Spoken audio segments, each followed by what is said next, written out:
Salam, xoş gördük.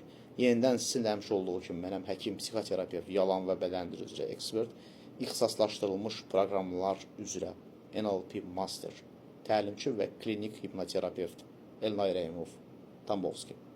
Bugünkü mövzumuzda söhbət açacağım ki, bir kişi qadına evlilik təklif eləyərkən, lakin onun altında məkirli plan yatarkən, ki, əslində məqsədi evlilik deyil, qadın daha çox nəyə aldanır və hansı tələyə düşür və qadınlar burada nəyə diqqət etməlidir? Əgər kişi qadına evlilik təklif eləyirsə, lakin onun icrası həddindən artıq çox gecikirsə, yəni gecikmək yəni nə şəkildə? Yəni konkret tarix yoxdur. Təklif olunur, deyək ki, yaxınları ilə, anası ilə, atası ilə, bacısı ilə, qardaşı ilə tanış da edilir. Lakin evlilik tarixi, ümumiyyətlə nişan tarixi qeyri-müəyyən olaraq qalır. Soruşanda ki, bəs nə vaxt belədir, nə vaxt olacaq? Kişi adətən bu rutin cavablardan birini verir. Deyir ki, maddi imkanım aşağıdır, ya iş tapa bilmirəm, ya da işdə problemlərim var. Atamla problemim var, anamla problemim var, qardaşımla problemim var, bacımla problemim var və yaxud da evliyəm, toksik münasibətdəyəm, oradan boşana bilmirəm, nə bilim, uşaqlarıma yazığım gəlir, onlar biraz böyüsün, onların xətrinə dəymək istəmirəm və yaxud da yoldaşıma yazığım gəlir, nə bilim, onu sevməsəm də, mal-mülk məsələləri var, filan işim var, yaxında mənə necə deyirlər, hansısa bir vəzifəyə qoyacaqlar, bu olsun, inşallah evlənəcəyik. Mən nə bilim, evdəkilərdən asılı qalmaq istəmirəm, tam evdəkilərdən maddi cəhətdən asılılığımı sona çatdırım, ondan sonra ailə quracaq. Yəni, bu cür vədlərlə, yəni tarix, yəni evlilik üçün və yaxud nişan üçün tarix verilmir. Bu xanım da belə olanda avtomatik emosional kaçeliyə düşür, yəni emosional yerləncəyə düşür. Yəni bir tərəfi, rasional tərəfi deyir ki, yəni bu aylarla uzanır, illərlə uzanır, ortada heç nə yoxdur da, deyəsən bu kişi məni sevmir və yaxud da mən aldadılıram. Amma digər duyğusal tərəfi, hansı ki, o öz sevgilisini itirməkdən qorxur, o artıq nə etməyə çalışır? O kişinin hərəkətlərinə bəraət qazandırmağa çalışır. Doğrudan da, necə deyirlər, yaxşı insandır əslində, işində doğrudan da problemlər ola bilər, ailəsi ilə problem ola bilər, neynəsin? Yəni, həddən artıq empatik duyğuları ora yükləməyə başlayır və bu da həmin o xanımı real dünyadan uzaqlaşdırır və xanım xəyallar qurur ki, necə onun evi olacaq, o sevdiyi, necə deyirlər, bəylə, necə uşaqları dünyaya gələcək, uşaqlarını adlandıracaq, nə bilim, məktəbə qoyacaq. Bir sözlə, zehində 7-24 bu xəyallarla başlayır, neynəməyə? Yaşamağa.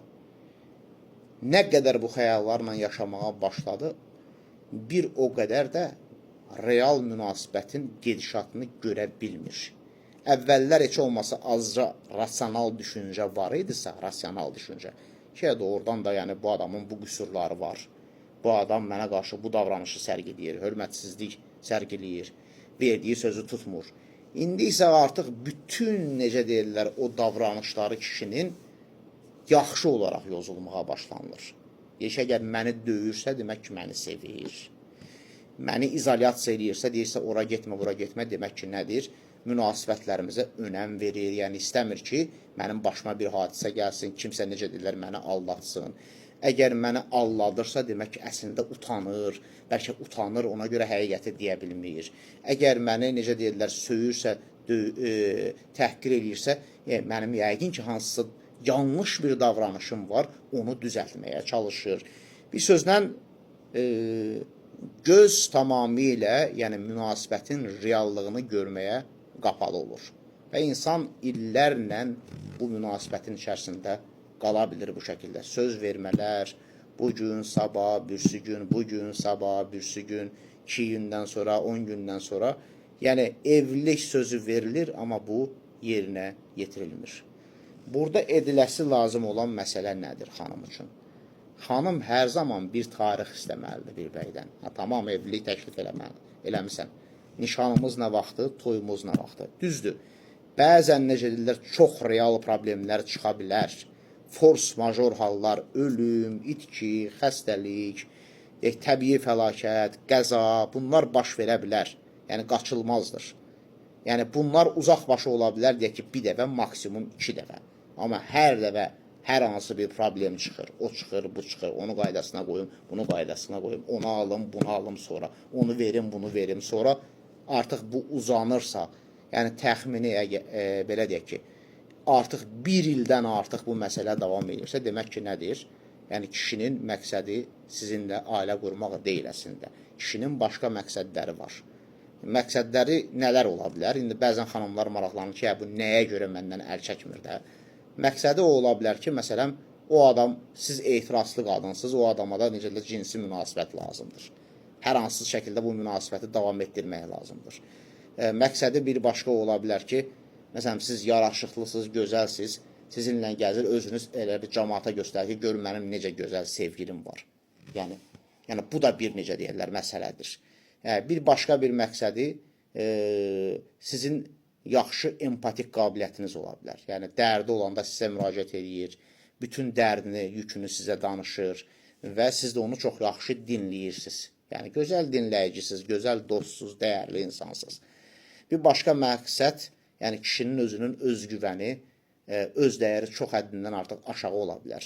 Yəni gələcəkdə heç evlilik məsuliyyətlərini hətta ala bilməyəcək qədər ki, qorxur ki, evlənəndə uşağım olsa nə edərəm, evliliyi necə yürüdərəm, necə pul qazanaram.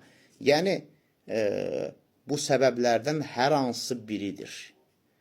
Və yaxud da o adamda deyək ki, psixopatik meyillik ola bilər və yaxud da psixopat ola bilər. Psixopat üçün bir insana zülm vermək, aldatmaq 2 vur 2 kimi bir şeydir. Yəni o xoşu gələr ki, insan ondan zülm çəksin. Narsizm də eyni zamanda bura daxil olan məsələlərdən biridir. Yəni nəticə etibarilə evlilik təklifi varsa, qadın real tarix istəməlidir kişidən. Nə vaxt baş tutacaq, nə zaman olacaq, kimlər iştirak edəcək, yəni konkret olaraq plan nədir? Əgər plan qeyri-müəyyəndirsə və bu çox uzun müddət davam edirsə, yəni bu sözə qadın fikir verməməli və münasibətdən uzaqlaşmalıdır. Diqqətinizə görə minnətdaram. Sağ olun.